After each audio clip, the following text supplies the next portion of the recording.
Hello, everyone, and welcome back. And today we're speaking to Cole, and Cole was actually one of the people who sort of built Koeberg. I know he's going to say no, not really as a team effort, but he was an important cog in that. Cole, hello, welcome to Morning Shots. Thanks for joining me.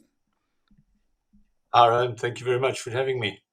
The pleasure is indeed all mine. So we spoke beforehand about your experience here in South Africa. I mean, you were born here and grew up here and worked here for a fair part of your life. And as far as I understand, you were part of the sort of commissioning team to create Koeberg in the first place in the 70s sometime. That's correct. I joined the team in '79, and when we were still busy building it, and I was there when we started up the first unit in 1984. In fact, I was in the control room when the first unit went critical, which is now next year it will be 40 years ago, and it reaches its 40-year lifespan, and that's why we're going for extending lifespan and replacing the steam generators on Unit One at the moment. So, I mean, Koeberg's interesting. We can go down that rabbit hole, but unfortunately, we have to talk about you, Cole. And you Okay, more, cool. and you more interesting than Koeberg, believe me, especially for purposes of Good. this interview. So you were at Koeberg for a long period of time, and then you told me that you actually moved to England for a number of years. That's correct. I was at Koeberg for over 27 years, and then I landed up an opportunity to for a bit of international experience, international working, to go and work in the UK in the nuclear industry in the UK, and I worked there in their training organisation. I helped them set up training programs, and I worked there for 11 years. And then when I retired from there, I was then approached by Koeberg again to if I wanted to come back on a contract, which I did, and that was 6 years ago, and I'm still doing it. Still And back working at Koeberg. and back living in South Africa. So when you went to the That's UK, correct. what did Sorry? when you went back when you went to the UK for the first time and you lived there for a number of years? What did you sort of think about it? Is it somewhere that you feel comfortable, or what are your feelings around the UK generally? I loved the living conditions. I loved the living environment. It was a very safe environment. Um, it was first world, so if you wanted something, you knew the mailman would come and deliver mail at 10 o'clock every morning. You could order anything you liked on eBay or Amazon, and it arrives the next day. Supermarket shopping was great, and of course, you were a hop, skip, and a jump away from Europe. So you could travel. So most of our holidays, we never came back to South Africa on holidays. We used to travel through Europe, and we loved it. And I mean, two of our holidays we spent in Croatia, and we actually drove from England to Croatia. And it's amazing. Some people in the UK said, "Are you crazy?" And I said, "It's only 1,500 miles for a South African. That's nothing." And we go through 7 countries, so it was quite an experience. So Quite an experience. you don't regret The lifestyle was great. The lifestyle was great. Everything about living in the UK was great. Some of the rules, they talk about the nanny state. Yeah, some of the rules are a bit anal, but nevertheless, they are there. And but eventually, it's the weather. You'd be surprised how much weather plays in a person's life in terms of what you're used to. oh huge. And having 3 4 days of summer a year just wasn't cutting it for us. Yeah, I'm sorry to interrupt, but I know a lot of people who are like, oh, I'm going to England. I'm not worried about the weather. I'm like, that is the first thing you should be worried about. It determines your psyche, it determines your mindset, it determines what you're going to do, it determines so many other things. Like, I know I'm here in Johannesburg, the average day is going to be sunny. So, whatever I have planned for next month or next week or my birthday in 3 months, I know that it will probably be sunny. But if it's not, or the weather is really temperamental, it changes a lot of things about your It perception of does. that It place. does. It does. It does. It does. So, yes, you're right. When we first got to the UK, we didn't bother too much about the weather. We were too enthralled with this new country and the new lifestyle and a bit of snow in winter. It was an adventure. But when it doesn't snow and you've just got slush and ice, it's completely different kettle of fish. It's not an adventure at all. In fact, it becomes quite a pain. And of course, winter time, you go to work in the dark and you come home in the dark. There's very little daylight hours, especially and further north you go up in Scotland. When I used to go up there sometimes in the winter to work at those stations, you never saw the sun. Just you were indoors the only time the sun was out, and the rest of the time it was dark. So, but it's just one of those things, really. I've lost your sound. Apologies, I was actually muted. I'll edit that out. I'm a Okay. professional, Carl. I promise. I'm a professional at this. You are, I notice. All right, I'll ask that question again then. So after 11 years in the UK, you retired. You reached the age of 65. Were Yes, your plans like yes. to stay there, or did Well, you plan to come the back? beau the beauty about the UK, they don't have a retirement age, whereas in South Africa, you retire at 65. In the UK, there is no retirement age. As long as you can retire at 65 on full pension, but if you want to keep working, as long as the company needs you, you can keep working. So I had a choice of staying on. I could have carried on or taken my pension and said, right, I'm retiring now.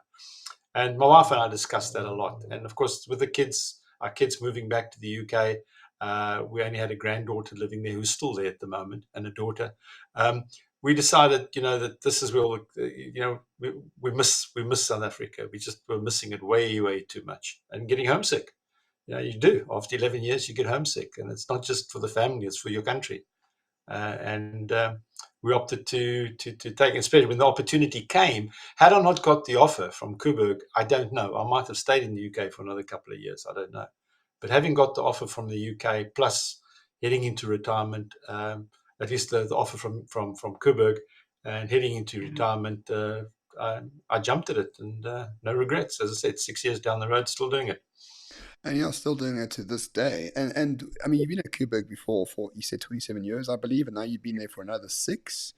Has it Yes. fundamentally changed South Africa in your time away? Not Koeberg itself, or maybe Koeberg itself in this regard, but has South Africa changed fundamentally as to what you remember Yes. it to be? It has changed fundamentally. We came back once for my son's wedding. After we'd been in the UK for about 4 years, we came back and we could see the difference. How more cosmopolitan, there was a new working class, how integration was happening naturally.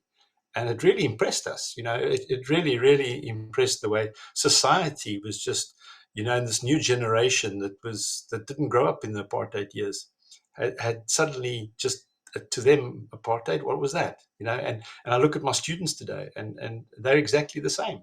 They don't have that mindset that the old folk have, and that's the thing I really, really take great heart in.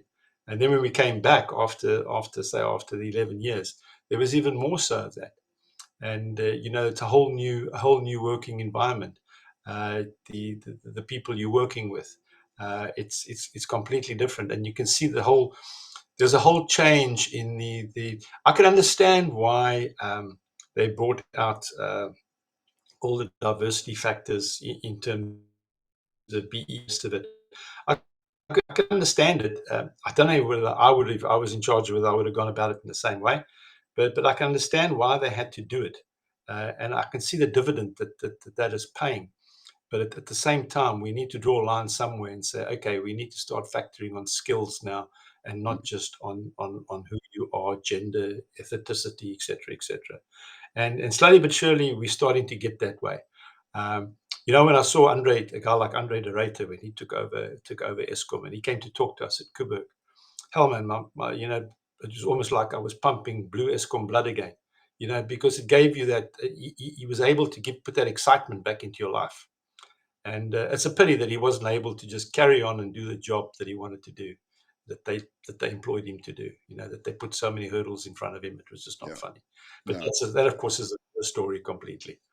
But yeah, great admiration for the man. I think he's a loss to the company, and he's a loss to the country, that we've lost him from such a good position. No, I tend to agree with you for the most part. And also, now that you've been back for 6 years, do you miss any part of life in the UK, or are you sort of certain, my life is here. I accept the load shedding and whatever other problems one might have. Is this something that you just get over rather quickly, or do you still feel like, oh, maybe we should just head back because of the problems? I've never once, neither my wife or I have ever said, well, I wish we didn't come back. I think we need to go back to the UK. Never once.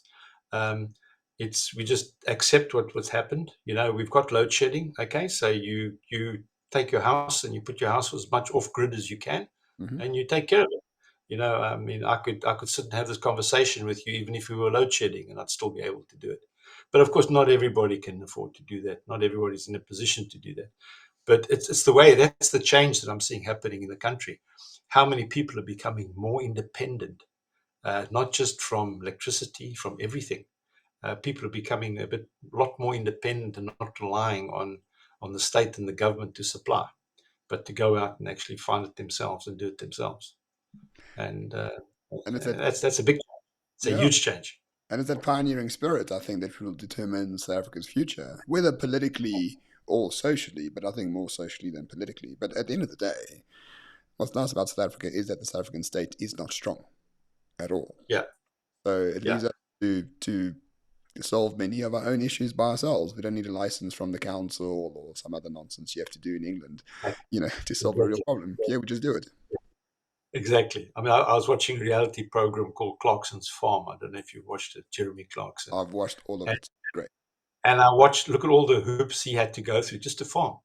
And his South African farmers, fortunately, they privileged. They don't have to go through all of those hoops. I think it's a lot easier to farm in South Africa than what it is in the UK.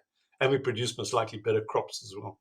Yeah, I wouldn't be surprised at all. So, just one last question, really. So, you did mention that your children are here, that your grandchildren are here, other than one and one daughter back in the UK. Is your whole family basically here and really sort of enjoying being South African, like making their way in life here? Yes, yes. I think my son who came back and is, yeah, I think he's got his sort of like mindset. He'd love to go and experience working in America, not because he doesn't like South Africa. He just wants the experience Mm, of working in the States. So I think that's still where he's busy studying now. So and trying to advance himself, and hopefully, and maybe he might get there. My middle son, the middle son, he's with a renowned sports footwear company, and I don't know if we can mention names. I'd you, rather not. you're But more than welcome, but no need. he's with Essex, and and and they move him all over. He's opening stores all over the place, and of course he was due to go and open stores in Russia before the invasion. So that threw that company into a bit of a wobble as well. But he's just got a promotion with him. He's quite happy set in his ways. And my other eldest son, he was in the hospitality industry, so he took a bit of a knock with COVID. He took a bit of a knock, but he's back on his feet. He's getting back on his feet now, and he's coping. But and then we've got a daughter and granddaughter in the UK. The granddaughter's just been to visit us, and our daughter's busy visiting us at the moment. So she's out diving. She's a diving fanatic, so she's Oh, right. diving in Falls at the moment.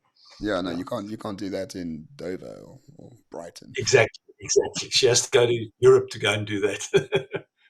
Yeah, but yeah, it's would I go back? Do I miss it? No. I'd go back if I was forced to. In other words, if, Mm, if our backs were against the wall. But then, then everybody's in the same boat. indeed. Uh, so, Indeed. but I wouldn't just back up and go. Yeah, But there's something metaphysical about living in South Africa. You don't look at it as sort of economic GDP numbers or something like that. It's something. It's a bit more metaphysical. You don't do it with the mind. You do it with your heart. That's what I yeah, find. yeah, absolutely. I'll tell you a little anecdote inside there. And I've always said to people, this is the country where you invest money to save money because you've got a high interest rate. Hmm. UK is a country where you borrow money because the interest rate is low. So you play one against the other. And, if you can do that, it's just another way of hinging your bets, as they say. Yeah. Yeah. All right. Well, I mean, Carl, thank you so much. One day I might hope to bring you on to talk about Koeberg in general. I think it's fascinating to have a nuclear reactor and its purpose and what it has Well, done.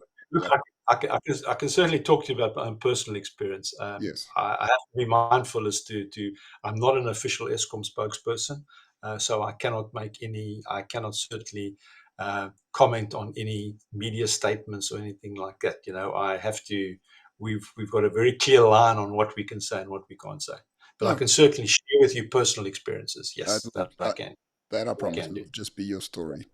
All right, yeah. Carl. But thank you so much for joining me. Really, really do appreciate it. Thanks for having me, and keep up the good work. I don't miss your shows. I They're great, both of you. I really enjoy your sense of humor, everything that goes with it. You keep us smiling, and you Thank you keep so us much. real as well. You keep it real as well. And for Okay. those watching, I hope this interview has made you smile. So if you did, please leave a like and share it around with those who might find it valuable. Thanks for watching, everyone. Speak soon. Cheers.